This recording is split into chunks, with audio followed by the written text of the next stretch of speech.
खे सलाम सलाम सुन, मुझे सिंध खे सलाम सलाम सुन। तुंहिंजी ॾेवडी में पया ॾिया ॿरनि, दिलि चवे थी रोज़ दिवाली हुजे, दिलि चवे थी रोज़ दिवाली हुजे। अवां सभिनी ॾिसंदड़नि खे, जेके बि मुंहिंजा हिंदू भेणूं ऐं भाइर आहिनि, बल्कि आउं चवां थी त हीअ जेका ईद आहे इहा सभिनी जे लाइ आहे, पूरी इंसानियत जे लाइ ईद आहे। छो हिन ॾींहं ते चवंदा आहिनि अमन जो, सचाई जी जेका आहे उहा जीत थी, कामयाबी थी, ऐं जेको कूड़ हो, फितनो हो ऐं फ़साद हो, उनजी हार थी। त तव्हां सभिनी ॾिसंदड़नि खे दिवाली जूं लख लख वाधायूं हुजनि। ऐं मुंहिंजे तरफ़ां बि तव्हांखे खोड़ सारियूं वाधायूं हुजनि। आउं तव्हांजो पंहिंजो मेज़बान इरशाद जागीरनी तव्हांजी ख़िदमत में हाज़िर आहियां। मुंहिंजे तरफ़ां इहा दुआ तव्हांजे लाइ, इहा शुभकामना तव्हांजे लाइ, तव्हांजी अखि कॾहिं न आली हुजे ऐं सदाईं अहिड़ी पुरमुसरत हैप्पी दिवाली हुजे। ऐं लक्ष्मी तव्हां वटि एतिरी अचे जो खीसो कॾहिं न तव्हांजो ख़ाली हुजे ऐं सदाईं अहिड़ी हैप्पी दिवाली हुजे।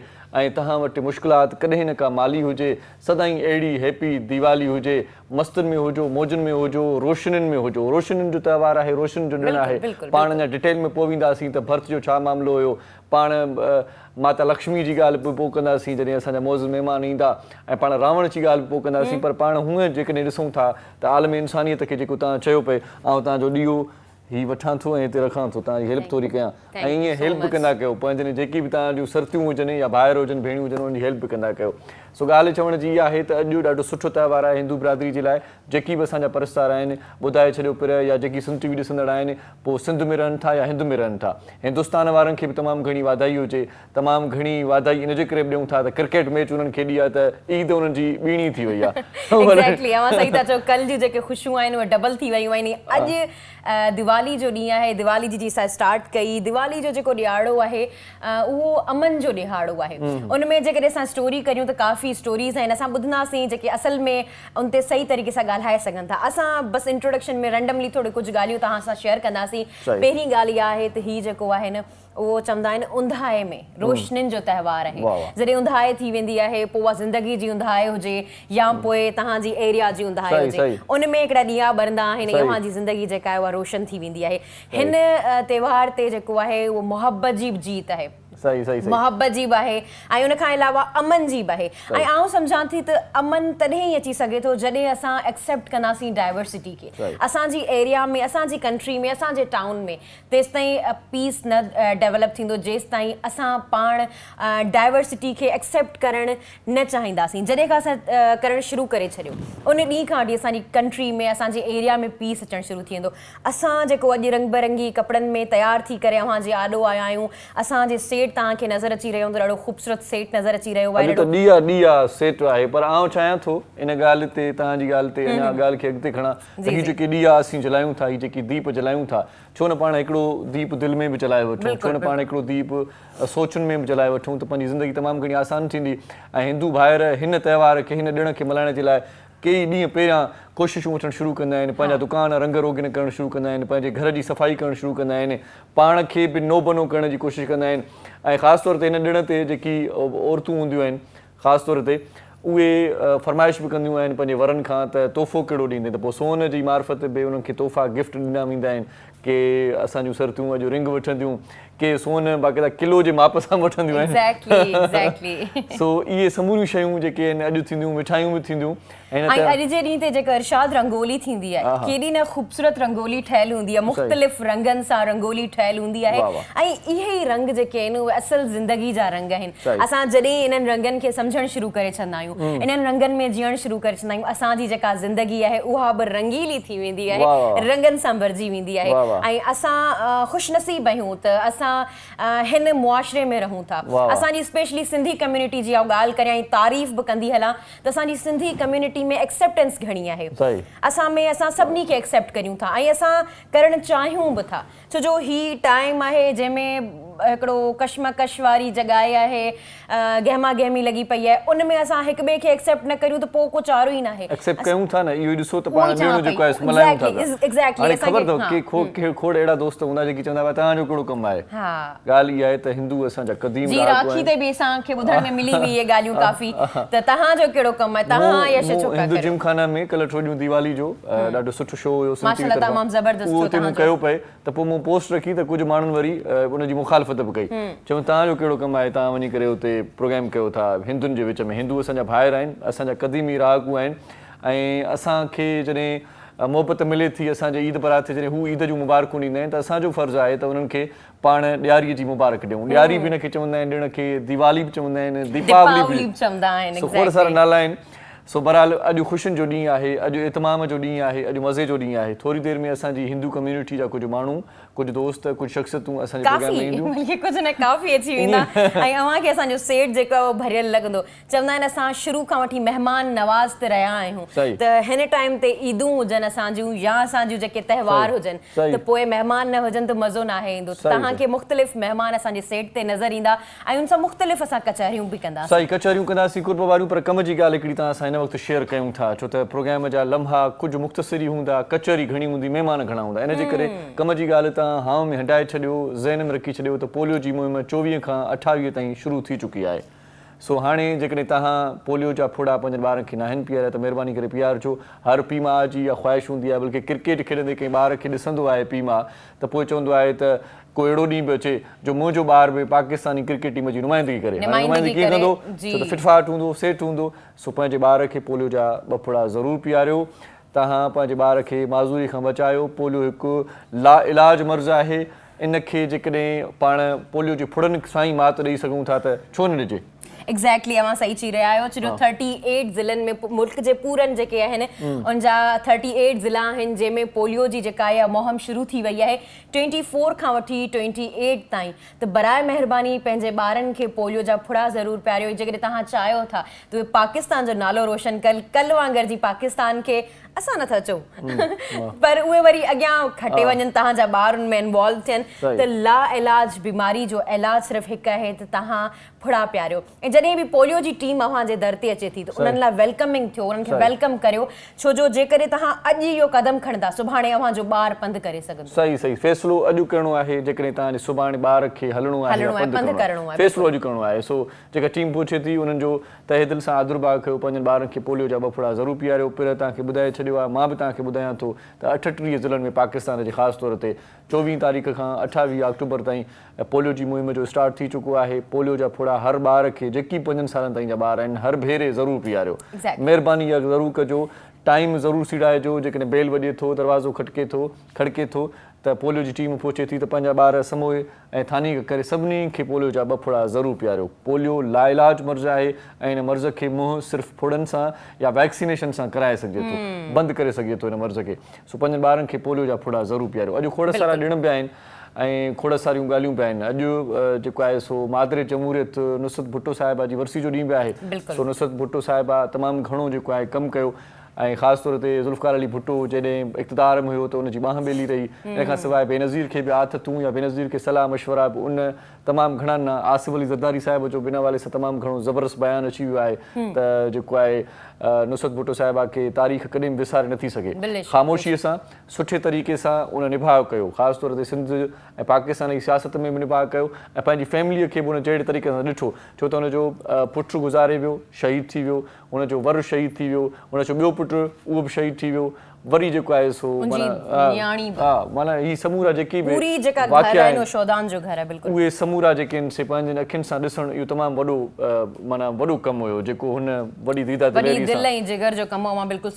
इन खां सवाइ अॼु हिकिड़ो ज़बरदस्त शाइर सिंध जो शाइर ॾाढो सारींदे मुंहिंजे मुंहुं खां पोइ अख़बारुनि में ताज़ियतूं 10 ॾियारींदे मुंहिंजे मुंहुं खां पोइ शहीद ज़ख़्मी चांडियो जो ज़िक्र बि कंदासीं जंहिंजो असुलु नालो जाम ख़ान चांडियो वलद मोलाबख़्श चांडियो ॾखण जे इन इलाइक़े लाड़काणे वासी ऐं ॾाढो ज़बरदस्त शाइर ॾाढो ज़बरदस्त उस्ताद बि रहियो ऐं गॾो हुनजी जेका शाइरी आहे उन में रुमानवी बि अंसर नज़र अचे थो, उसनाकी बि आहे ऐं मिजाज़ बि आहे त गॾो गॾु सिंध सिंध सां मोहबत बि धरतीअ ॾाढी सां आहे, प्यारु exactly. जेको आहे उहो तमामु घणो बंभी हुनजी ॾाढी हूंदी हुई हुनजो रोब ताब हूंदो हुयो ऐं छा त हुनजो आवाज़ु हूंदो हुयो जॾहिं बि स्टेज ते अची वेंदो हुयो त कड़का करे छॾींदो हुयो सरकस सिंधी साहिब खां हुन तमामु घणी इस्लाह वरिती शाइरीअ जी ऐं इन खां सवाइ खोड़ सारा जेकी हुनजा नज़्म आहिनि या जेकी गीत आहिनि खोड़ सारनि फनकारनि बि उनखे तमामु घणो ॻायो आहे उनजा किताब मार्केट में आयल आहिनि पाण उस्ताद बि हुयो ऐं ख़ासि तौर ते नियाणियुनि जी तइलीम खे तमामु घणी हथी ॾियण वारो माण्हू हुयो जवाबपुर में पंहिंजे इलाइक़े में नियाणियुनि जो हिकिड़ो स्कूल खोलायो हुई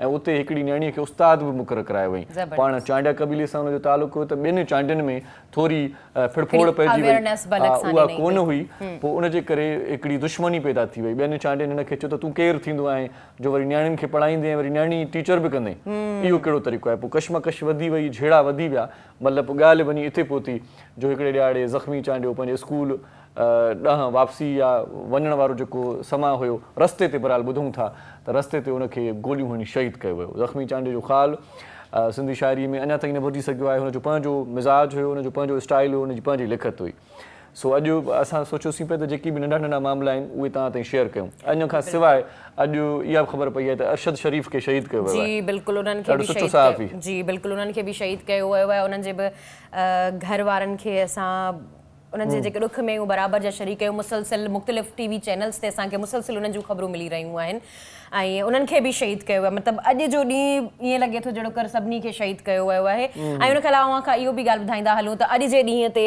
यूनाइटेड नेशन्स जो जेको आहे न उहो बि आलमी ॾींहुं सेलिब्रेट कयो वञे थो जेको यूनाइटेड नेशन्स जो जेको अकाउंट माना जेके चार्ट जेके चऊं था असां पेश कयो वियो डॉक्यूमेंट पेश कयो वियो हो उहो बि अॼु जे ॾींहं ते पेश कयो वियो हो 24 अक्टूबर 1945 में ऐं UN जो त तव्हांखे ख़बर आहे त जॾहिं वर्ल्ड वार ख़तमु थी हुई या ख़तमु थियण वारी हुई त जेके नुक़सान थी विया हुआ उन टाइम ते जेके नुक़सान थिया हुआ उन नुक़सान जी जेका आहे उहा भरपाई करण लाइ UN खे ठाहियो वियो हो ऐं उन में काफ़ी कंट्रीज़ जेके हुआ उहो मेंबर बि हुआ असांजो पाकिस्तान कंट्री जेको आहे उहो बि मेंबर आहे सो अॼु वर्ल्ड डेवलपमेंट इंफॉर्मेशन डे बि आहे इन हवाले सां बि पाण खे कचहरी खोड़ सारी करणी हुई पर हाणे ॻाल्हि इहा आहे त अॼु दीपावली आहे अॼु ॾियारी आहे अॼु दिवाली आहे त इन ख़ुशीअ में पाण मापूं बि कोन था सची ॻाल्हि इहा त जेका एक्साइटमेंट आहे उहा मुंहिंजी बि पर जी साॻी आहे त महिमान अचनि कचहरी कयूं त हीउ ॾिणु छो थो मल्हायो वञे ऐं इन ॾिण ते कहिड़ियूं कहिड़ियूं ख़ुशियूं थींदियूं आहिनि महिमान हिक ॿिए सां मिलंदा आहिनि त असांखे बि ख़ुशी थींदी आहे पर असां वटि ईंदा आहिनि स्टूडियो में त अञा वधीक पाण बाग बाग थींदा आहिनि समूरी हिंदू बिरादरीअ खे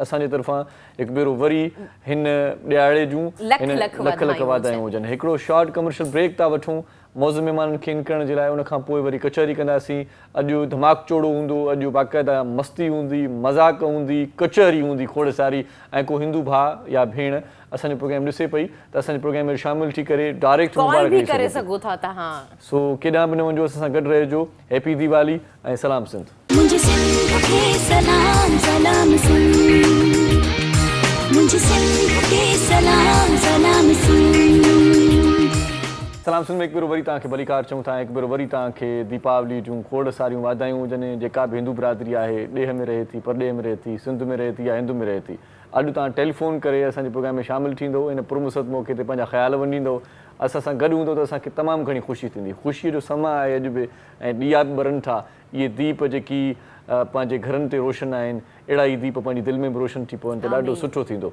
अॼु ख़ुशीअ जे इन त्योहार ते पाण जिन महिमाननि सां कचहरी कंदासीं उहे महिमान आया अंगण अजीब नसीब भला सो असांजा नसीब भला थी चुका आहिनि महिमान पहुची चुका आहिनि उनजो तारीफ़ कराईंदी पिया अवां सभिनी ॾिसंदड़नि खे ॿीहर लख लख वाधायूं हुजनि दिवाली जूं दीपावली जूं ॾियारी जूं अॼु जो ॾींहुं जेको आहे न उहो असांजे लाइ स्पेशल आहे अव्हांजे लाइ स्पेशल आहे छो जो असांजे अंगण ते चई सघूं था असांजे अंगण ते तव्हांखे जेके ॾिया नज़र अची रहिया आहिनि उहे रोशन आहिनि इन ई रोशनी सां गॾु तव्हां बि पंहिंजी दिलुनि खे रोशन करियो असां बि कोशिशि कंदासीं पूरी पंहिंजियुनि दिलुनि खे रोशन करे सघूं ऐं पंहिंजियुनि दिलुनि में डाइवर्सिटी खे जेको आहे उहो जॻाए ॾेई सघूं मुख़्तलिफ़ महिमान मौजूदु आहिनि जाम सारा महिमान मौजूदु आहिनि इहे बिल्कुलु मूंखे उहो ई समा लॻे पियो जीअं ईदुनि ते पाण वटि महिमान मुख़्तलिफ़ मिलण ईंदा आहिनि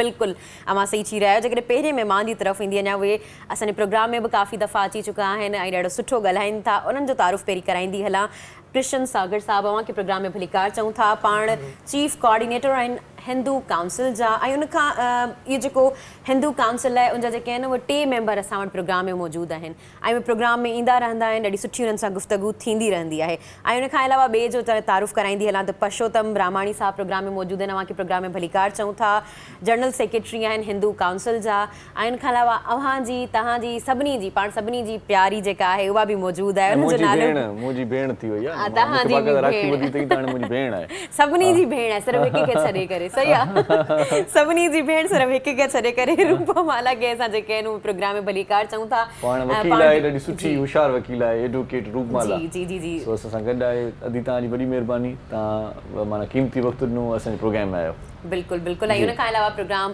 जो जेकॾहिं असां अॻियां ॿुधाईंदा हलूं केरु केरु महिमान मौजूदु आहिनि तव्हांखे पहिरीं बि ॿुधायो महिमान असां खोड़ सारा आहिनि बसि तव्हांखे ॿुधणो आहे ऐं तव्हांखे जेकॾहिं शामिलु थियणो आहे त कॉल वसीले तव्हां बि शामिलु थी सघो था डॉक्टर जयपाल चापिया साहब प्रोग्राम में मौजूदु आहिनि अव्हांखे प्रोग्राम में भलीकार चऊं था ॾाढी सुठी हिननि सां गुफ़्तगू थींदी रहंदी आहे काफ़ी दफ़ा प्रोग्राम्स में असां मिली चुका आहियूं जयपाल साहब ॾींहों ॾींहुं वञे थो सुहिणो थींदो अलाए छा असल में अखियुनि जो कमाल अथव अखियुनि जो कमाल अथव आई स्पेशलिस्ट आहिनि त अखियुनि जो कमाल ऐं उनखां अलावा जेके आहिनि उहे पाण ॾाढो सुठो कमु करे रहिया आहिनि हिंदू कम्युनिटी जे बारे में मूं वटि कार्ड बि आहे उनजे बारे में अव्हांखे ॿुधाईंदी हलां त पाण जेके आहिनि उहे मेंबर आहिनि नेशनल कमीशन ऑफ माइनॉरिटीज़ जो त तमामु बहितरीनु कमु करे रहिया आहिनि ऐं उन्हनि खे भलीकार चऊं था उन्हनि सां बि मुख़्तलिफ़ मौज़ूअनि ते असां अॼु गुफ़्तगू कंदासीं ऐं उनखां अलावा कपिल कुमार साहब प्रोग्राम में मौजूदु आहिनि अव्हांखे प्रोग्राम में भलीकार चऊं था पाण जॾहिं बि मिलिया आहिनि तमामु सुठे तरीक़े सां मिलिया आहिनि ॾाढा हंबल माण्हू आहिनि हमेशह जेके आहिनि उहे मोटिवेशनल ॻाल्हियूं ई हिननि खां ॿुधियूं आहिनि पाण गवर्नमेंट ऑफिसर बि आहिनि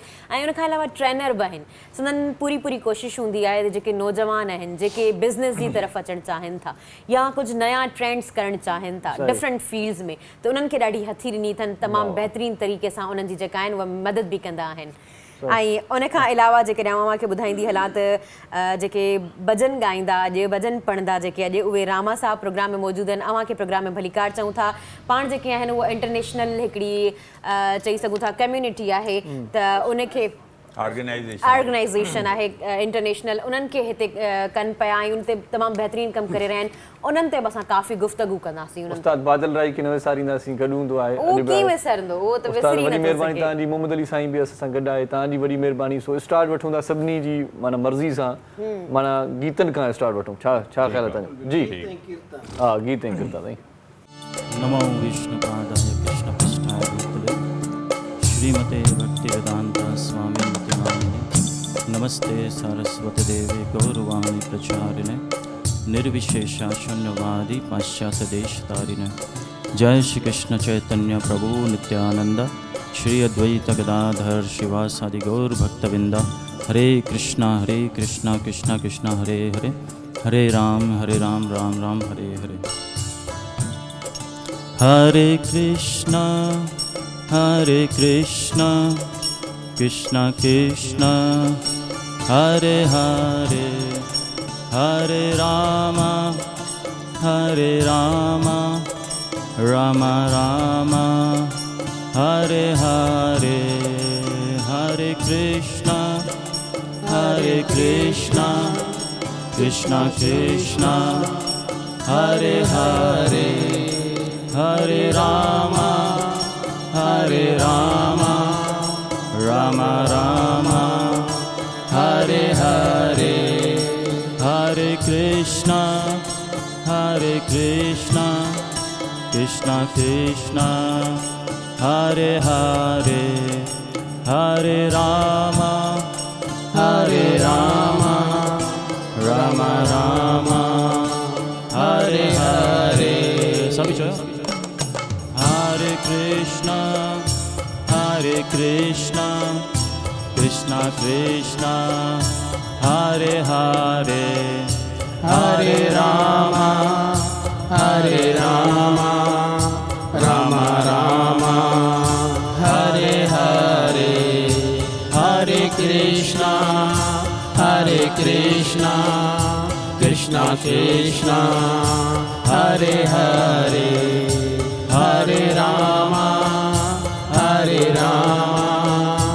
Ram Ram Hare Hare Hare Krishna All together. Hare Krishna, Krishna Krishna, Hare Hare, Hare Rama, Hare Rama, Rama Rama, Hare Hare, Hare Krishna,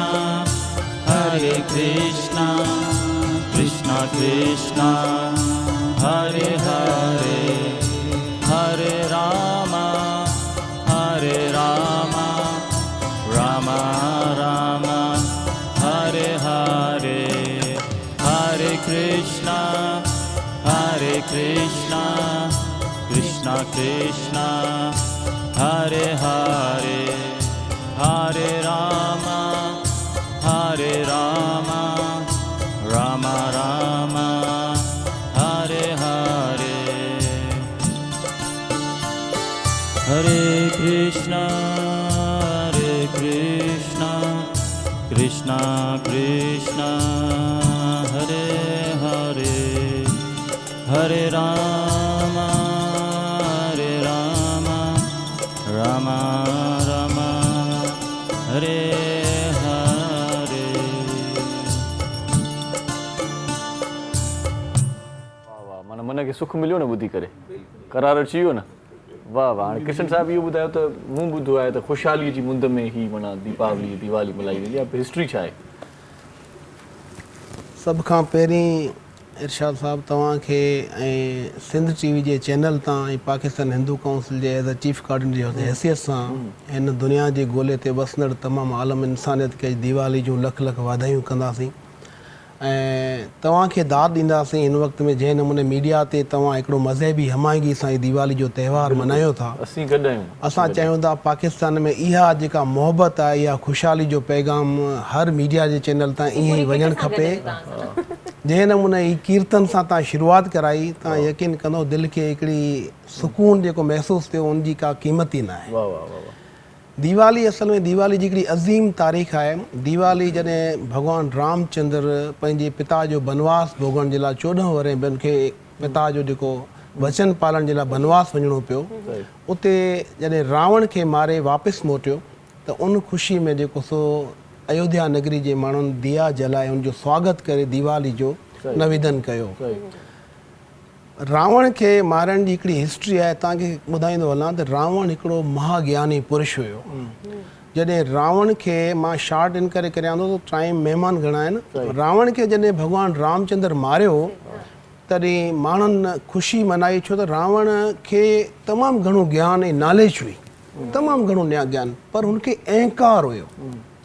जॾहिं माण्हू खे अहंकार हूंदो आहे न, पोइ जॾहिं भॻवानु रामचंद्र उनखे मारे छॾियो तॾहिं माण्हुनि ख़ुशी मनाई त भॻवानु राम मारे छॾियो।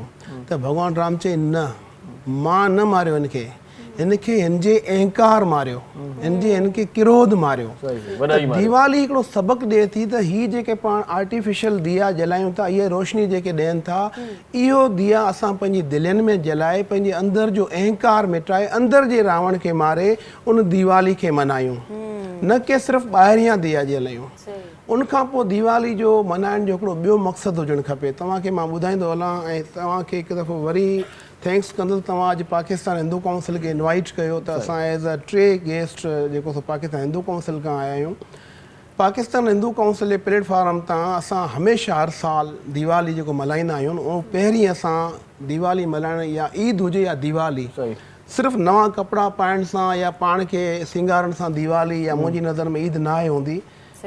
पंहिंजे अड़ोस पड़ोस ऐं पंहिंजा जेके ज़रूरतमंद पंहिंजे जेके सिटीज़न्स आहिनि उन्हनि जी तव्हांजे वस आहे हेल्प करण खां पोइ जेकॾहिं तव्हां दीवाली या ईद मल्हायो था त असल दीवाली या ईद तॾहिं थिए थी।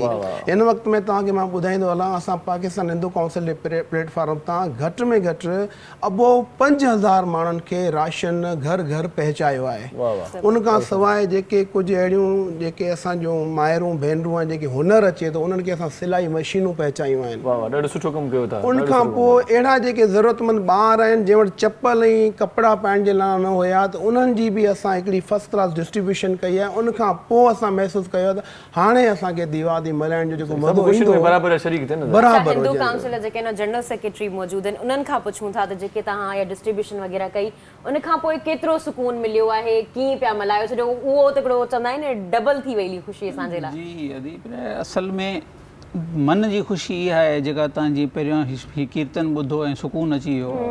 मन जी ख़ुशी त सभ खां पहिरीं इहा ई आहे त जॾहिं दिवाली अचे थी यानी तव्हांजे मन जे अंदरि रोशनी अची वई, तव्हां ऊंदहि खे ख़तमु कयो। मन जी ऊंदहि इहा ई आहे त तव्हां पहिरीं पंहिंजे बुखायलनि खे, पंहिंजे पहिरें ॾुखायलनि खे उन्हनि खे वञी पहुचायो। सभ खां पहिरीं तव्हांखे ख़ुशी तॾहिं मिलंदी। ऐं पहिरीं ड्यूटी बि तव्हां ते इहा आहे त जेकॾहिं तव्हां खां पंहिंजा जेके नाराज़ आहिनि पहिरें वञी ग़लती तव्हांजी ऐं या उन्हनि जी कंहिंजी बि आहे तव्हां पहल कॾहिं वञी पहिरें उन्हनि खे परचायो, तॾहिं तव्हांजी दिवाली आहे, तॾहिं तव्हांजूं ईदूं आहिनि। ऐं उन खां पोइ असां इहा कोशिशि कईसीं हिन भेरे जीअं तव्हांखे अधे कृष्ण ॿुधायो त असां हर हंधि पहुचण जी कोशिशि कईसीं। पर हिन दफ़े जंहिं नमूने जो ही सैलाब आयो, जंहिं नमूने जो ॾुकार आयो, सभु जाइ ते त न पिया पहुची सघूं, पर जिते हर हंधि असांजे pattern in chief doctor Ramesh वसार जिते जिते असां पहुची सघियासीं उते असां हर हंधि कोशिशि कईसीं। ऐं असांजी इहा कोशिशि हमेशह 98% मुस्लिम आबादी आहे। असां उहो त ॾिठोसीं कोन ज़ात पात कहिड़ी। असांजा 18 स्कूल हलनि था, उनमें सभु तक़रीबन मोस्टली मुस्लिम्स ॿार पढ़नि था। त असां इहो कोन पिया ॾिसूं त केरु हिंदू, केरु मुस्लिम, केरु सिख, केरु ईसाई। इंसानियत जो बस अदी रूप सां गॾु अदी रूप तव्हांजा छा वीचार आहिनि अॼोके ॾींहं ते? ऐं तव्हां कीअं सेलिब्रेट कंदा आहियो? मतिलबु जीअं औरतूं हूंदियूं आहिनि या छोकिरियूं कीअं सेलिब्रेट कंदियूं आहिनि हिन शइ?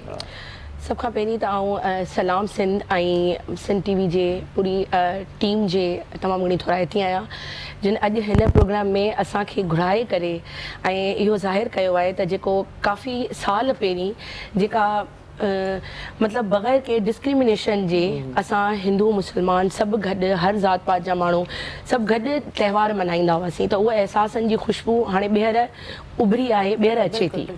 ऐं सलाम सिंध ऐं हिन प्रोग्राम जे ज़रिए आउं सिंधवासियुनि खे सभिनी खे दिवाली जूं शुभकामनाऊं ॾींदसि। ॾिसो, दिवाली असांजो हिकिड़ो अहिड़ो त्योहारु आहे जेको सॼे साल में असां हिन ॾींहं जो तमामु बेसब्री सां इंतज़ारु कंदा आहियूं।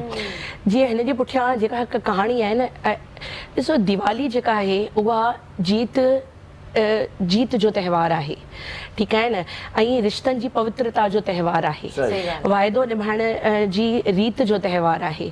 असां अगरि जेकॾहिं हाणे असां पंहिंजी यंग जनरेशन खे अगरि हिन कहाणीअ जा मिसाल ॾियूं त मां नथी सम्झां त उहे शायदि हिन खे डिनाए करे था सघनि। छो त 14 साल अगरि तव्हांखे जलावतनी मिले थी ऐं तव्हां पंहिंजे पेरेंट्स खे ओबे करे, तव्हां हुनजी चैकारी करे, ऐं तव्हां 14 साल को हिकिड़ो नंढड़ो अरसो नाहे हूंदो। ऐं असां वटि हाणे हिन दौर में जेका असांजी यंग जनरेशन आहे उहा चैकारी त शायदि परे जी ॻाल्हि आहे, इन्हनि ॻाल्हियुनि खे सम्झण बि ॾाढी ॾुखियो सम्झंदी आहे। त मां सम्झां थी त दिवाली जी जेका इहा कहाणी आहे उहा हिकु सुठी सीख आहे ऐं हिन असांजी यंग जनरेशन जे लाइ। पर अगरि जे सम्झनि माता जी लॉयलिटी बि उन्हनि सां गॾु 14 साल रहियूं हुते। ऐं सीता माता जी ॾिसो न, हिकिड़ी हिन कहाणीअ में जेका आहे सा हर हिकु रिश्ते खे पूरे मतिलबु मां सम्झां थी बहितर नमूने सां अगरि जेकॾहिं तव्हां सम्झी सघो था ऐं तव्हां हुन मां सीख वठी सघो था न, त मां सम्झां थी हीअ कहाणी तमामु हिकु बहितरीनु आहे। हिन में हर भाउ जो रिश्तो ऐं घरवारीअ जो रिश्तो, पुट जो, पीउ जो, माउ जो, छो त हीअ आहे ई हिकिड़ी सॼी कहाणी जेका आहे सा दिवाली जी हिकिड़ी चैकारीअ जे पुठियां आहे। ऐं अॼुकल्ह जे दौर में ॾिठो वञे त असांखे असांजी जेका यंग जनरेशन आहे उन में इहे शयूं तमामु घणियूं घटि आहिनि ऐं रिश्तनि खे न सम्झो थो वञे। ऐं असांजी सोशल मीडिया हिकिड़े कंदे सुठी बि आहे ऐं हिकिड़े कंदे हुनजो नेगेटिव इम्पैक्ट पवे थो। छो थो माना इहा शइ छो थी वई आहे असां वटि हाणे? अच्छा, जेको ॾियारी जो ॾींहुं आहे न, इन जी अहमियत तमामु वॾी आहे। उनजी साइंसी अहमियत बि आहे ऐं मज़हबी अहमियत बि आहे। ऐं हिस्ट्री में त इहो बि मिले थो त ॾियारी रामचंद्र खां पहिरियां बि मल्हाई वेंदी हुई। ऐं हिकिड़ो नरक सूर्य हिकिड़ो किंग हुयो जंहिंखे श्री कृष्ण महाराज उनखे मारियो हुयो ऐं उन जे टाइम ते बि माना ख़ुशियूं ऐं इहे कयो वेंदो आहे।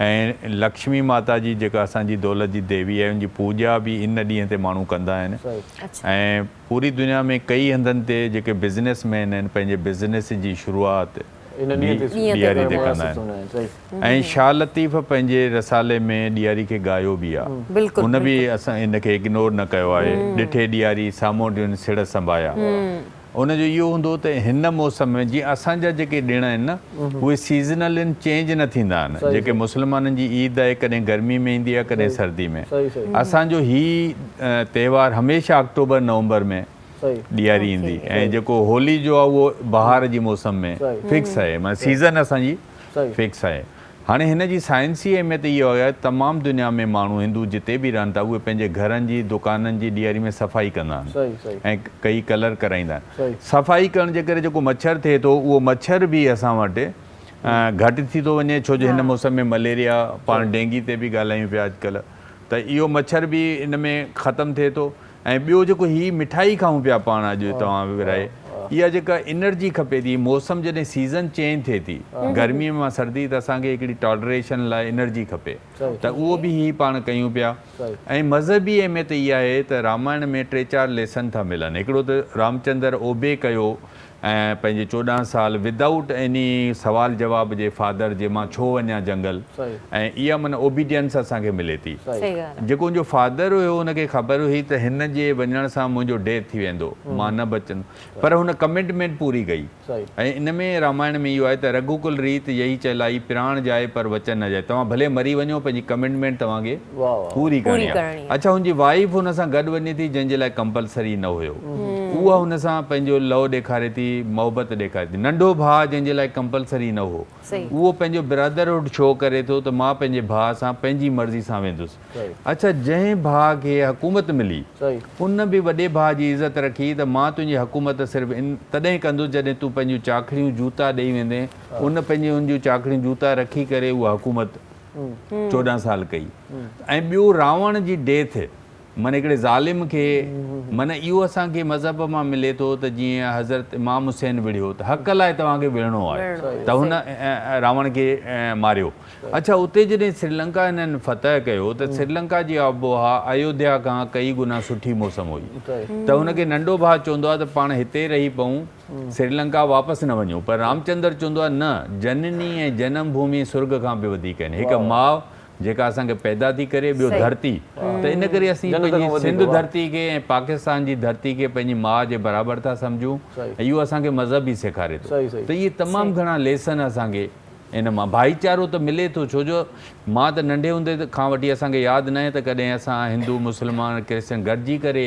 ऐं ईदूं या क्रिसमस या ॾियारी न मल्हाई हुजे हाणे बि असां हिते ॾियारी जो फंक्शन थियो छंछर जे ॾींहुं जेको मिनाटी कमीशन फेडरल गवर्नमेंट खां करायो उन में तमामु माण्हू मौजूदु हुया मुस्लमान बि ऐं हिंदू भी क्रिश्चियन भी सभी गजी करे सेलिब्रेट साईं खां भी अच्छा कपिल कुमार साहब आप ये बताइएगा कि आप जो आज का दिन है वो किस तरह से सेलिब्रेट करते हैं अच्छा मूंसां बि त सिंधी में ॻाल्हाए सघूं ज़बरदस्त मां बि सिंधी आहियां और सिंधी चैनल ते वेठा आहियूं त पंहिंजी ॿोली जेको आहे न अबाणी ॿोली मिठी ॿोली हूंदी आहे असल में हिननि सां जेका पहिरीं थी हुई न प्रोग्राम उहो उर्दू में थियो हो हा न उहो चवां थो की पंहिंजी ॿोली अबाणी ॿोली आहे न त हुन में मज़ो ई दिवाली जो पंहिंजी ॿोली में ईंदो आहे पंहिंजे माण्हुनि सां ईंदो आहे त दिवाली असांखे हिकिड़ी चीज़ त लर्निंग ॾिए थी की सच सां जेको आहे न हमेशह रहणु घुरिजे सच जी फतह हूंदी आहे पोइ चाहे केतिरो बि टाइम गुज़री वञे सच सच रहंदो आहे बिल्कुलु हा मुश्किल टाइम ज़रूरु ईंदो आहे सच जो जेको रस्तो आहे न उहो मुश्किल आहे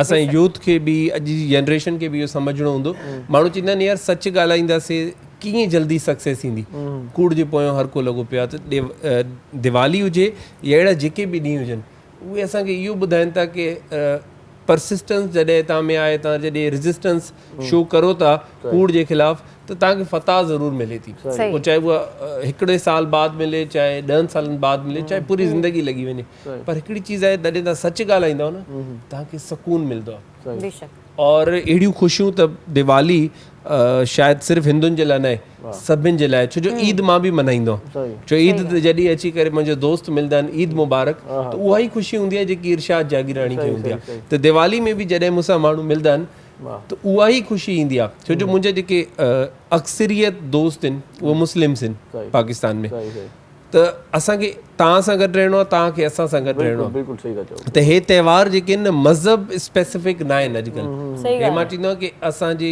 ख़ुशियुनि सां मिलियल आहिनि छो ॾिसो मौक़ा घणा था मिलनि 3-4 तव्हांजूं ईंदियूं 3-4 असांजूं पूरे साल में 6-7 अहिड़ा मौक़ा था मिलनि जंहिंमें असां ख़ुशि थियूं था और खिलूं था ऐं गॾिजी ख़ुशि थियूं था हा न त सॼो साल मतिलबु ॻाल्हाए ई नथो नफ़्सियात में गुम आहे त इहे जेके 4-5 मौक़ा अचनि था तव्हां सॼियूं ईदूं मिलायो न सॼे मज़हब जूं त 10-15 थींदियूं इन खां वधीक न आहिनि सोचो 365 डेज़ में 10-15 ईदूं अचनि त ॾाढी थोरी थियूं त असांखे हिननि खे अपॉर्चुनिटी वठणु घुरिजे चवंदा आहिनि न छोटी छोटी ख़ुशियां मनानी चाहिए त तव्हां अहिड़ियूं नंढियूं नंढियूं ख़ुशियूं ॻोल्हियो पंहिंजे इर्द गिर्द में कंहिंजो बर्थडे हलिया वञो इहो केक जेको आहे न एंटीबायोटिक थी वियो आहे दिवाली ते बि इहो ई आहे बर्थडे ते बि ईद ते बि त हर चीज़ ते इहो ई आहे त छा करिणो आहे हिकिड़ो केक खणणो आहे ख़ुशी जो सबब आहे एंटीबायोटिक खां अलावा एंटीबायोटिक एग्जैक्टली त ॾिसो केक त नथो मटिजे न असां मटिजूं त दिवाली ते इहो ई केक आहे और ईद ते भी इहो ई आहे सिर्फ़ हैप्पी ईद लिखिजी थो वञे इन जो मतिलबु आहे कि मथो को फ़र्क़ु न आहे सॼियूं शयूं सेम ठाहियूं अलाह भॻवान फ़र्क़ु असां कयो आहे इहो ई केक कंहिं महिल हिंदू थो थी वञे कंहिं महिल मुस्लिम थो थी वञे कंहिं महिल क्रिश्चन थो थी वञे त असां हिकु छो न छो जो असां मां गुरु नानक जो फॉलोअर आहियां त गुरु नानक जो सबका मालिक एक है त जेको मालिक तव्हांजो आहे उहो ई मुंहिंजो आहे जेको पहिरां जो मालिक आहे उहो ई एडवोकेट साहिबा जो त असां सभिनि खे मिली करे हिकिड़ो मैसेज ॾियणो पवंदो कि सच सां हलणो आहे अॼु जी यूथ अगरि तरक़ी करे सघे थी ठीकु आहे सच जो रस्तो थोरो मुश्किल आहे थोरो देरि वारो आहे बट नामुमकिन न आहे सच जो रस्तो ॿुधायो त अॼोके ॾींहं ते छा छा कंदा आहियो काॾे काॾे वेंदा आहियो कीअं सॼो ॾींहुं गुज़रंदो आहे ॾिसो दिवाली त दिवाली वारे ॾींहं खां 4-5 ॾींहं पहिरें शुरू थी वेंदी आहे मुंहिंजी त महीनो पहिरें शुरू थी वई इंटीरियर असां हिंदू अक्सर जेको आहे कलर कराईंदा आहियूं घर में घर खे रिनोवेट कंदा आहियूं दिवाली जो मौक़ो हूंदो आहे जंहिंमें नयूं चीज़ूं वठंदा आहियूं दिवाली खां 2 ॾींहं पहिरें हिकिड़ो त्योहार ईंदो आहे धनतेरस जंहिंखे चयो वेंदो आहे उन ते गोल्ड जी शॉपिंग थींदी आहे नई चीज़नि जी घर में जेके हाउस होल्ड आइटम्स आहिनि उन जी शॉपिंग थींदी आहे त मां 3-4 ॾींहं त हुन में लॻो पियो हुउमि डेकोरेट बिल्कुलु और डेकोरेट कंदा आहियूं पूरे घर खे राति मूंखे 3 थी विया सॼे घर खे डेकोरेट कंदे इहा ई हैप्पीनेस आहे और अॼु सॼो ॾींहुं मिठाई विराईंदासीं दोस्तनि ॾे वेंदासीं मां ॾिठो आहे दिवाली जो हिकिड़ो अहिड़ो मौक़ो ईंदो आहे जंहिंमें असां उन्हनि रिश्तेदारनि सां बि मिलंदा आहियूं जंहिंखे भुलाए वेठा आहियूं जो लिस्ट ठाहिणी पवंदी आहे केक कंहिंखे कंहिंखे ॾियणो आहे किशन बागण मैसेज करे पियो त पुछे पियो यार कहिड़ा कहिड़ा दोस्त आहिनि उहे सभु दोस्त यादि अची वेंदा आहिनि साल खां पोइ रोटी वग़ैरह घर ठाहींदा अॼोके ॾींहं ते न दिवाली वारे ॾींहुं असां घर में ई ठाहींदा आहियूं छो जो वेजिटेरियन मानी ठहींदी आहे दिवाली ते त उहा घर खां बहितर कराची में स्पेशली किथे बि न ठहींदी आहे कराची में वेजिटेरियन रेस्टोरेंट्स ॾाढा घटि आहिनि त कोशिशि हूंदी आहे बाक़ी 2nd ऐं 3rd डे जीअं ईद में बि आउटिंग हूंदी आहे ईअं ई आउटिंग हूंदी आहे रिश्तेदार ईंदा आहिनि वेंदा आहिनि ईद जे पहिरें ॾींहं ते त सभु घर ई हूंदा आहिनि हा और स्पेशली जेके वॾा हूंदा आहिनि घर जा उन्हनि ॾे जेके नंढा आहिनि फैमिली जा सभु ईंदा आहिनि त मुंहिंजो फादर वॾो आहे त असां ॾे सभु ईंदा वरी सुभाणे असां वेंदासीं इहे ई अचणु वञणु 3-4 ॾींहं असांजे लाइ अनफॉर्चुनेट हिकिड़ो इहो आहे की वर्किंग डेज़ असांखे छुटी अहिड़ी न हूंदी आहे कंपलसरी को बट असां ऑप्शनल करे वठंदा आहियूं कुझु ॿियो करे वठंदा आहियूं छो जो ओवरऑल असां वटि हिकिड़ो एडवांटेज बि आहे डिसएडवांटेज बि आहे ईद ते पूरी छुटियूं मिलंदियूं दिवाली ते छुटी न मिलंदी आहे होली ते छुटी न मिलंदी आहे न छुटी त मिलंदी आहे अनाउंसमेंट थी आहे हिकिड़े ॾींहं जी बट ॾिसो उहा गवर्नमेंट ऑफिसर जे लाइ न स्कूल्स में भी छुट्टी मिलती है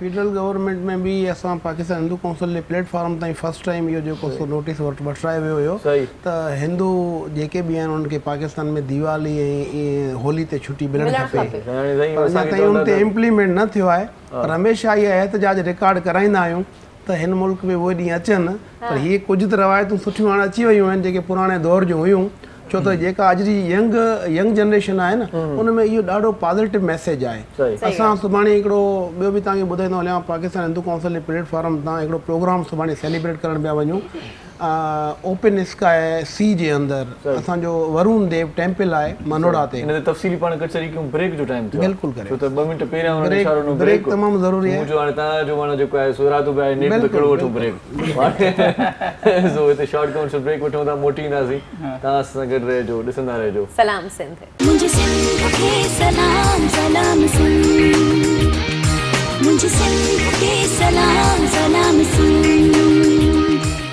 जी वॾी महिरबानी तव्हां सां गॾु आहियो, ॾाढो सुठो माहौल जुड़ियल आहे अॼु ऐं म्यूज़िक जेकी महिमान आहिनि उहे अचनि था ईंदा अचनि था पिया ऐं ईंदा रहंदा छो जो अॼु जेको ॾींहुं आहे उहो असांजी ख़ुशियुनि जो त्योहार आहे। सही। अॼु दीपावली आहे, दिवाली आहे, ॾियारी आहे, जेके तव्हां नालो वठणु चाहियो तव्हां वठी सघो था या असां चई सघूं था ईद आहे। ऐं हीउ जेको ॾींहुं आहे उहो ख़ुशियुनि जो ॾींहुं आहे ऐं अमन जो ॾींहुं आहे। असांखे अमन खे मेंटेन करे रखिणो आहे। जीअं मां ॿुधायो त महिमान अचनि पिया, असांजे अंगण ते जेके महिमान आया आहिनि हींअर जे जॉइन कयो आहे उन्हनि जो तारुफ़ कराईंदी हलां अवां सां त हरीश कुमार साहब प्रोग्राम में मौजूद आहिनि। आपको प्रोग्राम में खुश आमदीद कहते हैं। पाण जेके आहिनि उहे कराची हिंदू फाउंडेशन आहिनि, उनजा जनरल सेक्रेटरी बि आहिनि ऐं हिंदू माइनॉरिटी कम्युनिटीज़ ते जेके आहिनि उहे ॾाढो बहितरीन तरीक़े सां कमु करे रहिया आहिनि। ऐं उन खां अलावा सॼण साजन जुम्मन साहब प्रोग्राम में मौजूद आहिनि, अव्हांखे बि प्रोग्राम में भलीकार चऊं था।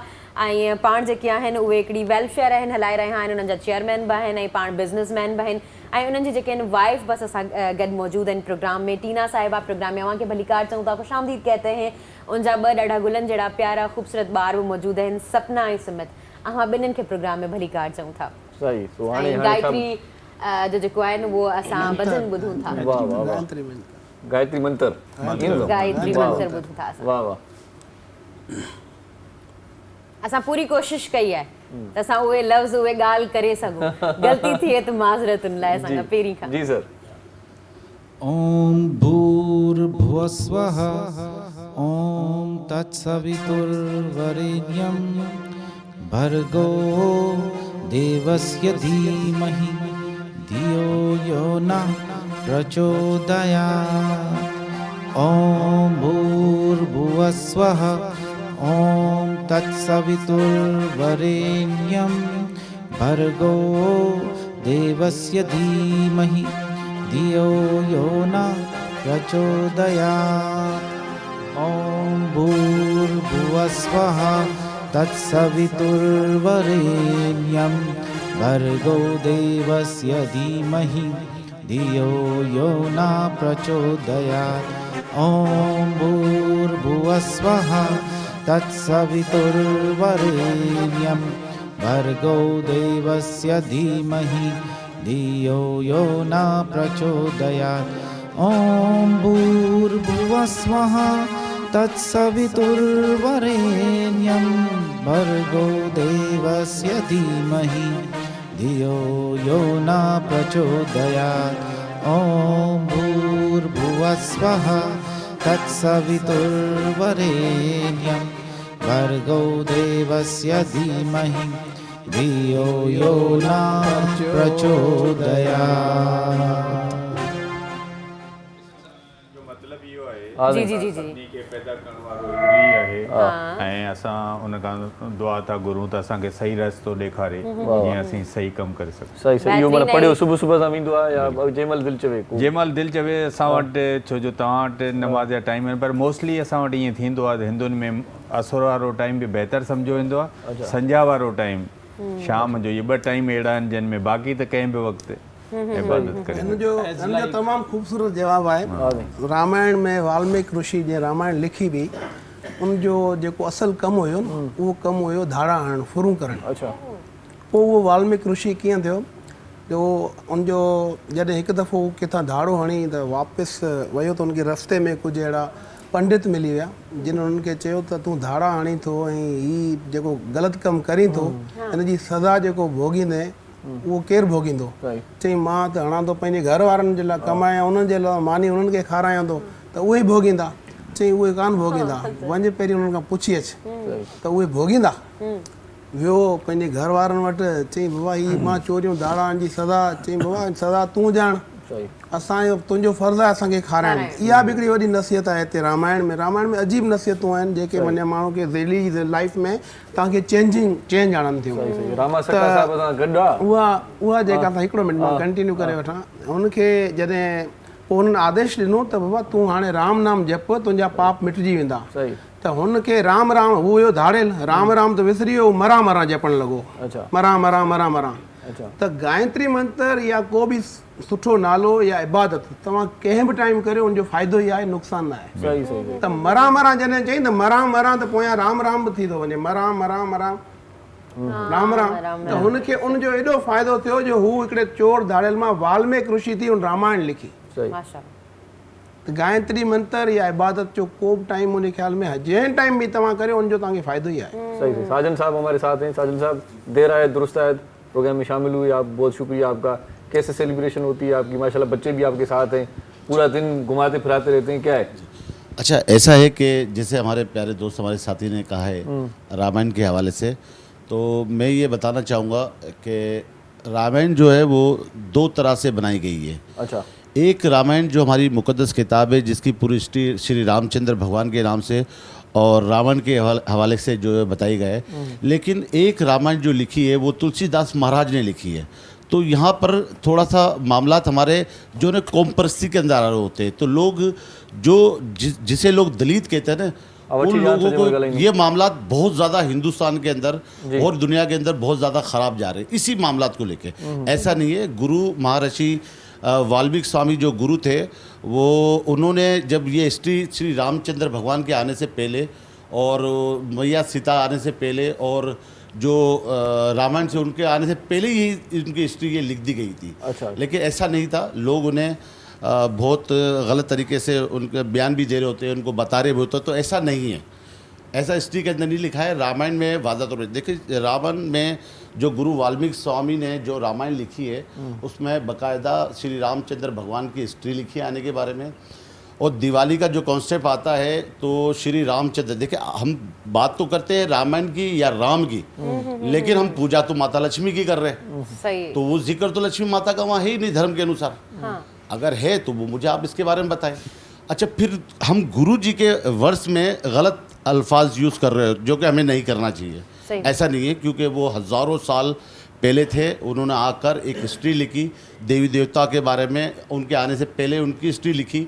तो श्री जो महर्षि वाल्मीकि स्वामी जो थे, उन्होंने राम के बारे में लिखा कि युद्ध होगा, राम जो है राम के हाथों रावण का नाश होगा जब वो वापिस अपनी प्रजा के अंदर आएगा। तो इसी की खुशियाँ जो है वो दिवाली के स्वरूप में मनाई जाती है। माशाल्लाह माशाल्लाह। और ये त्यौहार ये वो त्यौहार है, हमारा अपना त्यौहार, सिर्फ ये हमारी कौम के अंदर एक मैसेज देता है कि हमें इंसानियत के ऊपर, क्योंकि गुरु जो थे महर्षि गुरु वाल्मीकि स्वामी, उन्होंने पूरी हिस्ट्री इंसानियत के बारे में बताई है। उनके हाथ में आप हमारे कोई भी देवी देवता देख लो, लेकिन एक वही शख्स थे जिनके हाथ में एक किताब और कलम था। माशाल्लाह। अच्छा मैडम टीना भी मौजूद है, उनको दीजिएगा माइक और आप हमें बताइएगा कि एज अ वाइफ, मतलब हाउस वाइफ, आप क्या काम करती हैं, कौन कौन से काम होते हैं आज के दिन स्पेशली? आज के दिन हम बहुत खुशी से मनाते हैं। घर में चिरागा करते हैं, रंगोली बनाते हैं, नए पकवान बनवाते हैं, बहुत सी ऐसी चीज़ें हम घर में बना के इंजॉय करते हैं दिवाली को। हम खुद ही खाते हैं या खिलाते भी हैं? मेहमान आते हैं उनको भी देते हैं और खुद भी खाते हैं, और बहुत खुशी से मनाया जाता है त्योहार हमारा। अच्छा मैडम रूपमाला मौजूद है, असांखे ॿुधाइजो त रंगोली जो छा कॉन्सेप्ट आहे? ख़ूबसूरत रंगनि सां रंगोली ठहियल हूंदी आहे, हर कंहिंजी पंहिंजूं पंहिंजूं डिज़ाइन्स हूंदियूं आहिनि, उहो छा कॉन्सेप्ट आहे? ॾिसो, रंगोली त इहा आहे त जीवन सॼो रंग बिरंगी, हर इंसान चाहींदो आहे त असांजो जीवन रंग बिरंगी हुजे।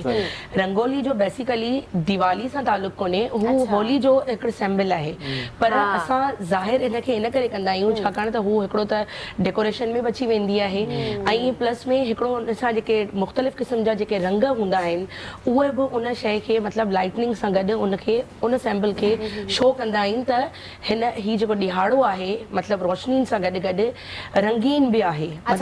डेकोरेशन के एनहांस करण लाइ, परमानेंट करण लाइ ॾाढो ख़ूबसूरत तरीक़े सां नज़र ईंदो आहे। माइक मूंखे ॾिजो साईं। त पाण जेको आहे सो असां सां गॾु रामा सक्का साहब असां गॾु आहे, इन्होंने माना गीता हिफ्ज़ कयो आहे, तो गीता की रोशनी में कुछ बताएं, क्या सूरत हाल है आजकल के ज़माने की और क्या करना चाहिए? अच्छा सर, आप जो ऑर्गेनाइजेशन यहाँ पे है जो इंटरनेशनली है उसके बारे में भी कुछ बताइएगा हमें। ओम ज्ञानतिमिरान्धस्य ज्ञानञ्जनशलाकया चक्षुरुन्मिलितं येन तस्मै श्री गुरुवे नमः। नमो विष्णुपादाय कृष्णपृष्ठाय भूतले श्रीमते भक्तिवेदांता स्वामिन्निति नामिने। नमस्ते सरस्वती देवी गौरवाणी प्रचारिणे निर्विशेषा शून्यवादी पाश्चात्य देशधारिणे। Hare Krishna. So first of all मैं सभी यहाँ पे पार्टिसिपेंट जो आए हैं और इस प्रोग्राम के अंदर सीन टीवी के अंदर और मुझे स्पेशली मैं थैंक्स करता हूँ रूपमाला माता जी को, जो मुझे उन्होंने इनवाइट किया यहाँ पर दिवाली के बारे में प्रेजेंट करने के लिए। तो इनका यही था कहना कि राइट डायरेक्शन जो है दिवाली की किस तरीके से सेलिब्रेशन होती है, तो एक्चुअल धर्म क्या है उसके बारे में थोड़ा प्रेजेंट करें ताकि लोगों को राइट मैसेज जाए। तो मैं इनका बहुत बहुत इनका धन्यवाद करता हूँ, शुक्रिया अदा करता हूँ। और यहाँ पे मौजूद हिंदू कौंसिल के और भी 2 मेम्बरान बैठे हैं, कृष्णा क्या नाम है, क्षमा कीजिएगा, कृष्ण सागर, इनका भी मैं बहुत बहुत धन्यवाद करता हूँ। और हिंदू कौंसिल के जनरल सेक्रेटरी का भी बहुत बहुत मैं धन्यवाद करता हूँ। और मौजूद सभी उपस्थित यहाँ पर जो गेस्ट हैं, इन सब का मैं बहुत बहुत शुक्रिया अदा करता हूँ। आज इस दिवाली के फेस्टिवल पे सब लोग यहाँ पर आए और दिवाली के बारे में बताया। Thank U. सो तो भगवद गीता के अंदर जो है, भगवद गीता जो है हमारी वो एक फाउंडेशन है, फाउंडेशन स्टडीज़ को कहते हैं। तो अगर हम बिल्डिंग बनाते हैं तो उसकी अगर फाउंडेशन नहीं है तो बिल्डिंग जो है जितनी भी आप ऊपर बड़ी खड़ी करो वो नीचे गिर जाएगी। तो इसलिए भगवद गीता की टीचिंग जो है वो सबको होनी चाहिए। जितने भी हमारे यहाँ पर हिंदू समाज है, जितना भी पूरा यहाँ पर, उन सबको भगवद गीता की टीचिंग से होनी चाहिए। तो भगवद गीता के अंदर 700 श्लोक हैं और 18 अध्याय हैं। तो जिसके अंदर चैप्टर 4 के अंदर, चौथे अध्याय के अंदर, जिसका टाइटल है ट्रांसेंडेंटल नॉलेज, रूहानी ज्ञान, उसके बारे में, तो उसके अंदर जो है भगवान श्री कृष्ण का एक स्टेटमेंट दिया हुआ है जिसमें भगवान बताते हैं कि एवरी मिलेनियम, तो 4 युगों का मिलेनियम जिसको कहते हैं, युगों को कहते हैं मिलेनियम, तो वो 4 युगों का साइकिल होता है। तो उस चारों युगों के अंदर भगवान आते हैं अलग अलग अवतार लेकर और धर्म की स्थापना करते हैं। तो टेक्स्ट नंबर 7 और टेक्स्ट नंबर 8 में, तो इन 2 श्लोकों के अंदर भगवान वो स्टेटमेंट देते हैं और जिसमें भगवान कहते हैं यदा यदा ही धर्मस्य ग्लानिर्भवति भारत अभ्युत्थानम् अधर्मस्य तदात्मानं सृजामि अहम्। जब जब धर्म का ग्लानिर होती है, यानी धर्म का पतन होता है और अधर्म बढ़ने लगता है, यानी डिमोनिक जो मेंटालिटी होती है, ठीक है ना, शैतानी फितरत जब बढ़ने लगती है, तब जो है भगवान प्रकट होते हैं, आते हैं इस दुनिया में, प्रकट होते हैं, अपीयर्ड होते हैं। और क्या करने के लिए आते हैं?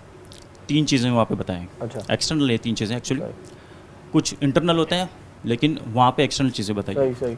तो वो है परित्राणाय साधुनाम, टेक्स्ट नंबर 8 में, उसके नेक्स्ट वर्स में, परित्राणाय साधुनाम, जो साधु लोग हैं उनको प्रोटेक्शन देने के लिए आता है। अच्छा। विनाशाय दुष्कृताम, तो दुष्कृति का मतलब होता है कि जो हमारे अंदर जो टेंडेंसी है, मतलब जो नेगेटिव लोगों का जब हम एसोसिएट करते हैं, गलत लोगों का, जो धार्मिक नहीं होते, रिलीजियस नहीं होते, तो उनके संग करने से क्या होता है कि हमारा अंदर वो टेंडेंसी आ जाती है, यानी नेगेटिविटी भर जाती है। तो उसको डिस्ट्रॉय करने के लिए भगवान आते हैं। सही, ये भगवान का। और तीसरा जो है धर्म संस्थापनाधाय, यानी जो धर्म है, एक्चुअल जो धर्म है उसको इस्टेब्लिश करने के लिए भगवान प्रकट होते हैं। अच्छा। तो ये भगवान का स्टेटमेंट है और ये स्टेटमेंट भगवान देते हैं, तो इसमें भगवान बोल्डली बोल रहे हैं, ऐसा नहीं है। तो भगवान कह रहे हैं कि मैं ये हर युग में प्रकट होता हूँ, ऐसा नहीं है। युगा यदा यदा ही धर्मस्य ग्लानिर्भवति भारत अभ्युत्थानम् अधर्मस्य तदात्मानं सृजामि परित्राणाय साधूनां विनाशाय च दुष्कृतं धर्म संस्थापनाय संभवामि युगे युगे। एवरी मिलेनियम भगवान इस संसार में अपीयर्ड होते हैं, प्रकट होते हैं। अब वो भगवान जब आते हैं तो वो हम जैसा इंसानी रोल प्ले करते हैं, रोल मॉडल बनकर आते हैं। अच्छा। ऐसा क्यों करते हैं भगवान? उसके पीछे रीज़न है।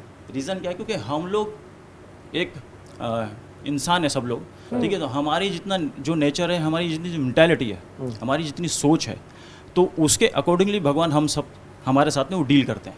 अच्छा। क्योंकि हम भगवान जैसी सोच हमारी नहीं है, नहीं। खुदा जैसी सोच हमारी नहीं है, तो इसलिए भगवान हम जैसा ही रोल प्ले करके हम लोगों को सिखाने के लिए आते हैं, जैसे एक्चुअल भगवान का आने के लिए। तो अब यहाँ पे हम देख रहे हैं कि आज हम दिवाली सेलिब्रेशन कर रहे हैं, राइट जी।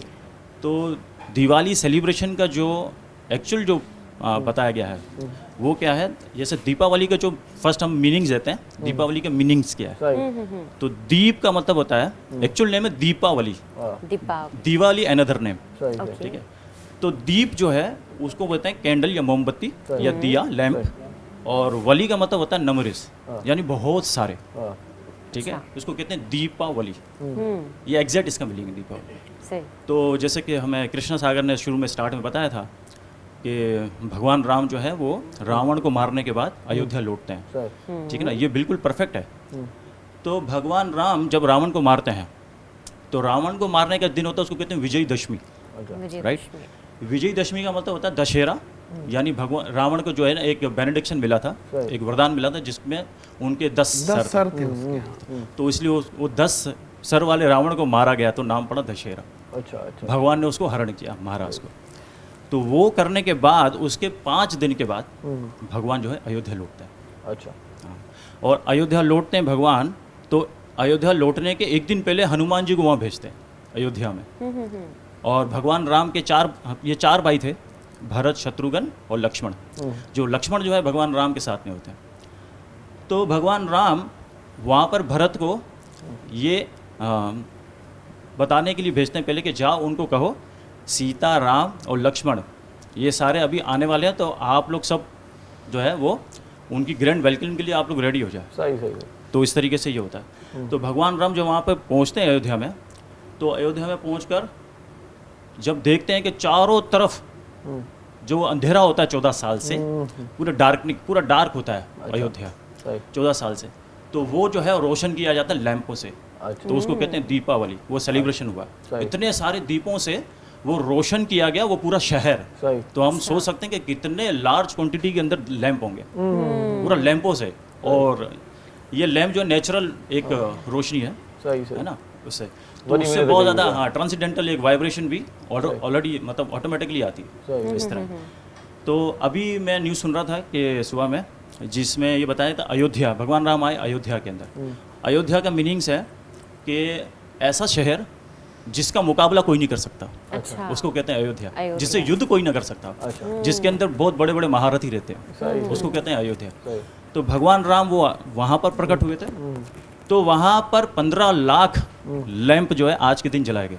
अच्छा। दीपावली सेलिब्रेशन किया। बिल्कुल सही कह रहे हैं। एक्चुअल सेलिब्रेशन किया। कचहरी जान मिली असांखे लेकर मां इंटरप्ट न कयो जान वती सी, पर ये जान हुआ अॼोके ॾींहं ते तव्हां बि पंहिंजे ॿारनि खे या मंदरनि में वेंदा आहियो या? बिल्कुल ॾींदा रहंदा आहियूं हमेशा। अच्छा। ऐं उन खां पोइ प्रोग्राम बि हलिया आहिनि रामायण जे नाले सां। उहो ॿार प्रोग्राम ॾिसंदा रहंदा आहिनि, त उन ई मां उन्हनि खे तमामु घणी नॉलेज मिले थी ॿारनि खे। ऐं ऑलरेडी हू असांखां ॼाण त वधीक गूगल महाराज जेको अची वियो आहे। सही ॻाल्हि आहे, वीडियोस काफ़ी अची वियूं आहिनि। अच्छा डॉक्टर साहब प्रोग्राम में मौजूद आहिनि, तव्हां शेरो शाइरी बि करियो था, ज़ौक़ ऐं शौक़ बि रखो था। तव्हां अॼु जे ॾींहं ते हिकिड़ी स्पेशल पोइट्री बि लिखी हुई, बिल्कुलु, त उहो ॿुधाईंदा त असांखे मज़ो जेको आहे न उहो त्योहार जो दोबारा थी वेंदो। इरशाद इरशाद ऐं वेठो आहियां चवण जी ज़रूरत ई न। हा बिल्कुलु, तव्हांखे मां पोइट्री बि ॿुधायां ऐं इन खां अॻु में पाण ॿिनि शयुनि खे थोरो करेक्ट करण जी बि ज़रूरत आहे। जी जी। जेका हाणे ॻाल्हि हिन कई साईं, त जेको रावण खे 10 सिर न हुया, 10 हुनखे 10 मथा कोन हुया, ही वॉज इंटेलिजेंट, हुनखे 10 सिर न हुया त को। ऐं कई जाइनि ते हूंदो आहे त 6 हथ ॾेखारिया वेंदा आहिनि। इहो मतिलबु इहो न आहे त हुनखे 6 बात न मतिलबु करेक्शन करण जी करेक्शन करण जी ज़रूरत आहे। हा करेक्शन करणी ऐं गूगल ते इहा साइंसी इहे सभु शयूं तव्हांखे मिलनि थियूं। ऐं साईं बि जेका ॻाल्हि कई त वाल्मीकि ऐं तुलसीकर आर टू डिफरेंट राइटर्स आहिनि, ऐं रामायण हुन सेम आहे। ऐं रामायण पहिरियां कोन लिखियो वियो, रामायण बाद में ई लिखियो वियो आहे रामचंद्र जे इन वाक़े खां पोइ। ऐं इहो नज़म में लिखियो वियो आहे, पोइट्री में लिखियो वियो आहे। 24,000 उनजा उहे आहिनि। ऐं तव्हां इंटरनेट ते ॾिसो, वाल्मीकि वॉज द पोइट, शाइर आहे।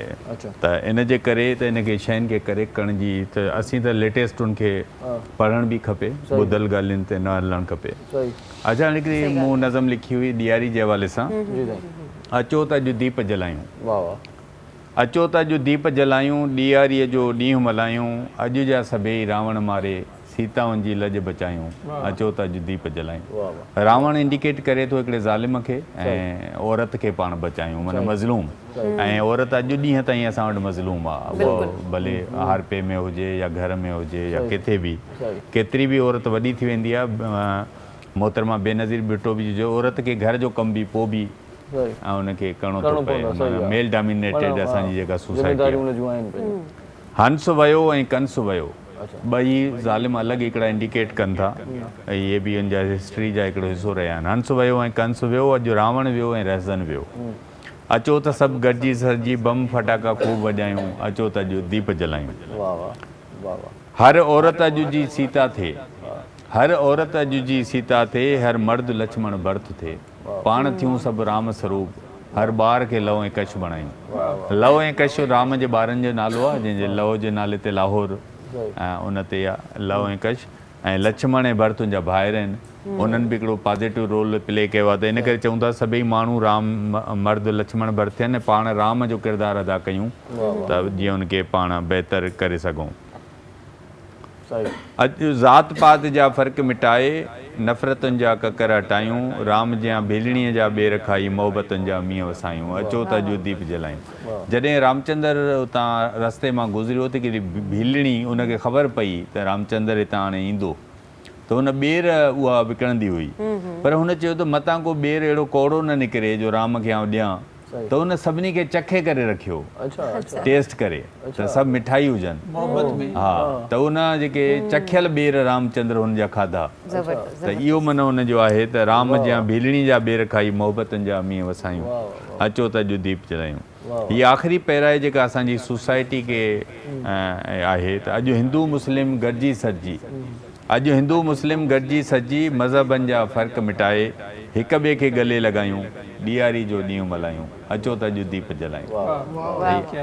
आख़िर में गले लॻाईंदासीं। बिल्कुलु कपिल कुमार बि प्रोग्राम में मौजूदु आहिनि। असांखे इहो ॿुधाइजो त जेका शेरो शाइरी हुई ऐं इहो स्पेशली चयो वियो त हिंदुनि ऐं मुस्लमान जेके आहिनि उहे गॾिजी करे कनि, त पोइ हींअर पाण सभु गॾिजी करे रहिया आहियूं। तव्हांखे कीअं महसूसु पियो थिए? सिंध सूफ़ी जी धरती आहे, मज़हबी रवादारी आहे। बिल्कुलु एग्ज़ैक्टली।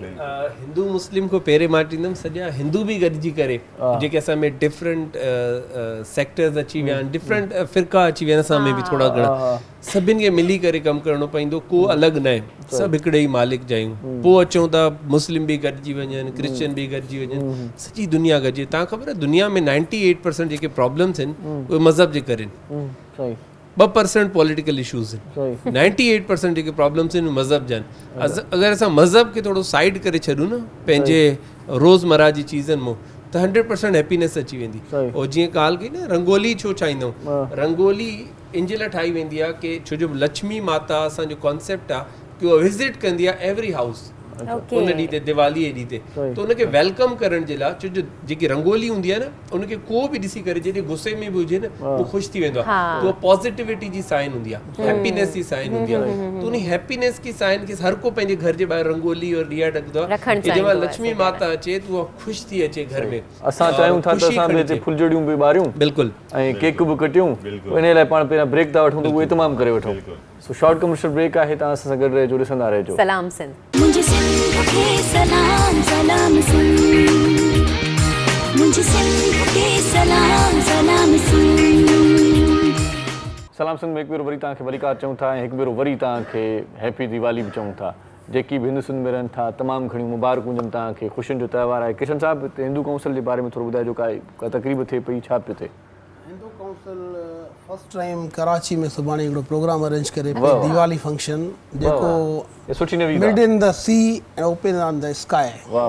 उते मेगा जेको सो हुनजो असां फायर वर्क जो सेलिब्रेशन रखियो आहे, सभु हलो आहिनि, पूरो ओपन इन्विटेशन आहे, असांजे पेज ते बि लॻल आहे। असांजा जेके बि भाइर भेनरूं सभु असांखे जॉइन कनि, अॼु हिन सिंध टीवी जे प्लेटफॉर्म ताईं सभिनी खे इनवाइट कयूं था। सुभाणे 5 बजे केमाड़ी पोर्ट ते पहुचनि, उतां खां असांजो बोट्स आहिनि, जेके नेवी वारा बि असां सां गॾु आहिनि, उहे सभु वरुण देव टेम्पल आहे उते असांजो तारीख़ी टेम्पल आहे, उनखे रिनोवेट बि हाणे पाकिस्तान हिंदू काउंसिल करायो सॼो, उते प्रोग्राम रखियलु आहे। ऐं उते फर्स्ट टाइम इहो बोट में एंजॉयमेंट जो कराईंदी उहो पाकिस्तान हिंदू काउंसिल कराईंदी, ऐं फैमिली प्रोग्राम आहे, सभु अचो फैमिली सां अचो। तव्हांखे शाबाश आहे लख त हिन गेमा गेमी दौर में अहिड़ियूं ज़बरदस्त माना एक्टिविटीज़ कयो था, दुनिया माना इहा ॿी आहे अॼुकल्ह, नफ़सा नफ़सी लॻी पई आहे। ॾिसो सही था चओ, हिन फास्ट दौर में एॾो टाइम कढणु हर माण्हू जे लाइ। इन ॻाल्हि में मैसेज बि ॾिजो, सो जो प्रोग्राम जो टाइम जेको आहे न ख़तम थियणो आहे। मैसेज सां गॾु हिकिड़ो गीत बि तव्हां ॻाईंदो, उहो बि ॻाए। पहिरीं मां दुनिया जी गेम जे लाइ तव्हां जेको चयो टाइम कढण जे, उन जे लाइ मूंखे ॿ पहिरां यादि अची वियूं आहिनि, त उहे मुंहिंजे ख़्याल में तव्हांखे मुंहिंजी दिलि चवे थो अॼु हिन प्लेटफॉर्म ते ॿुधायूं। ही दुनिया सब दरिया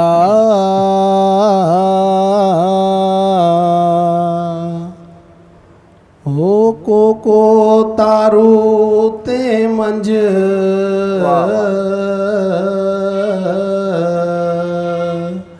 हिकड़ी लोभ लोह जी ॿियो आतिश जो आड़ा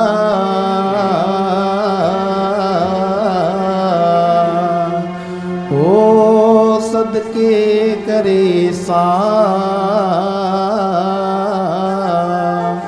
ओ तरी वया हिन तार मां वो किसी दर्दमंद के काम आ वो किसी दर्दमंद के काम आ किसी डूबते को छाल दे ये निगाह मस्त की मस्तियाँ ये निगाह मस्त की मस्तियाँ किसी बदनसीब पे डाल दे किसी दर्दमंद के काम आ ई दौर आहे न ॾाढो ॾुखियो दौर आहे हिन में मोहबतूं वॾणु खपनि ऐं सभिनि खे हो मोहबत ॾे मोहबत वठ मोहबत में मज़ो आहे हो मोहबत ॾे मोहबत वठ मोहबत में मज़ो आहे इहो ई आहे दुनिया में इहो ई आहे दुनिया में सचो सौदो हाणे से पाण ही थोड़ी कुछ चिणगू ॿारियूं ऐं गॾो गॾु तव्हांजे का गीतनि जो ॾींहुं आहे हिते इहे गीत बि ॻाइणा आहिनि ऐं इहे मोहबतूं सदाईं हलंदियूं रहनि न रहंदे तूं न रहंदुसि मां न रहंदो कुझु विढ़ूं छा बिल्कुलु ओ वनी हिक यार जो नालो रुगो रहंदो विढ़ूं छा न रहंदे तूं न रहंदुसि मां न रहंदो कुझु विढ़ूं छा उस्ताद बादल लाइ सही नमूने सम्झंदासीं पाण पहिरियां सभिनी जो जेको आहे न मुंहुं मिठो करणु खपे पाण खे बिल्कुलु पंहिंजे अंगण ते आयल आहिनि पाण खे मिठो करणु खपे सभिनी जी वॾी महिरबानी तव्हां जेकी बि असांजे स्टूडियोज़ में आयो सो हाणे तव्हां सभई अचो गॾिजी करे मिठाई बि गॾिजी खाऊं था केक बि कटियूं था ऐं इहा जेका रिवायत आहे असांजी तव्हांजी सभिनी जी सही आहे गॾु करे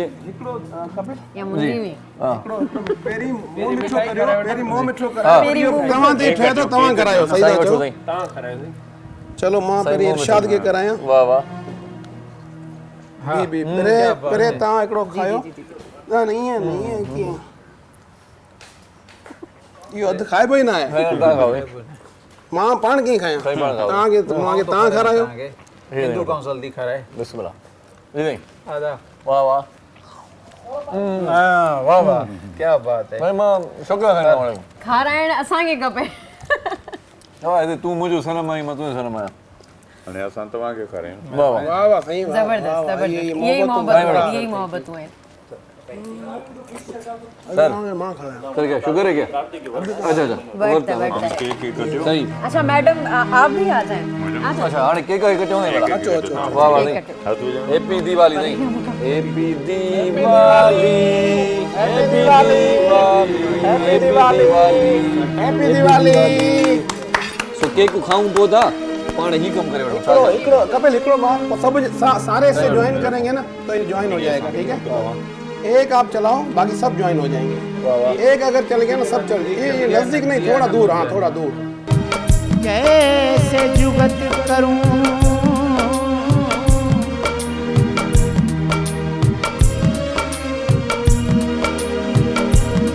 थाल भर सच मोतियां दे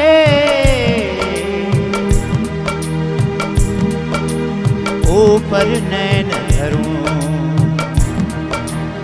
ऐसी लहर लगन की लागी रे मारो मनड़ो